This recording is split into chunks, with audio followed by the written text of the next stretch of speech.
স্পষ্ট থাকুক যে যৌন পেশাটা আসলে একটা পেশা হিসাবে স্বীকৃতি দেওয়া হোক, এইটাই হলো আমাদের কথা।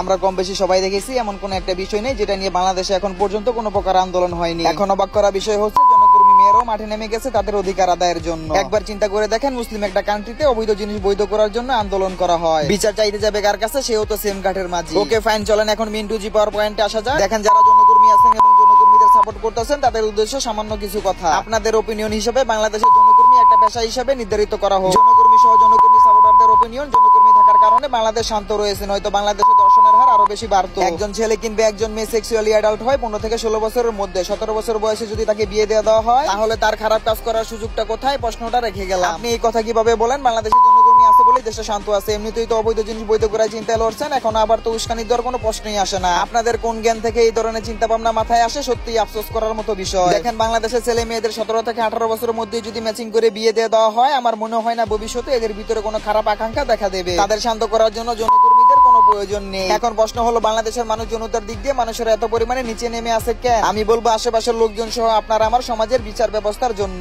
এত অল্প বয়সে ছেলে মেয়েদের বিয়ে দিয়ে দিলে সমাজের লোক কি বলবে? এই একটা চিন্তাধারায় ভবিষ্যতে একটা প্রজন্মকে ধ্বংসের দিকে ঠেলে দিচ্ছে আমাদের বর্তমানে এই সমাজ। সমাজের লোক কি বলবে এই একটা চিন্তাই কিন্তু সমাজে খারাপ কাজগুলো বাড়ছে। আমরা বেশিরভাগ মানুষেরা এই সকল কথা বুঝতে পারি, কিন্তু এই সকল সমাজের লোকের দিকে তাকিয়ে এই ভুলগুলো আমরা শুধরাই না। আমরা অলওয়েজ একটা কথা মনে করি, সে যদি এগুলো বিষয় মানিয়ে নিয়ে চলতে পারে তাহলে আমরা কেন পারবো না? দেখেন ভাই, সে জেনে শুনে খারাপ কাজ করতেছে, কিন্তু আপনার মাথায় তো জ্ঞান আছে, আপনার মাথায় তো যথেষ্ট পরিমাণে বিবেক বিবেচনা আছে। আপনি আপনার বিবেক দিয়ে ভেবে দেখেন এবং ওই সমাজের লোকের দিকে না তাকিয়ে আপনার যেটা ভালো মনে হয় সেটাই করেন। আপনি একটা কথা মনে রাখবেন, ভবিষ্যতের এই সমাজ পরিবর্তন করার জন্য আপনার বিবেক বিবেচনাই যথেষ্ট। কে কি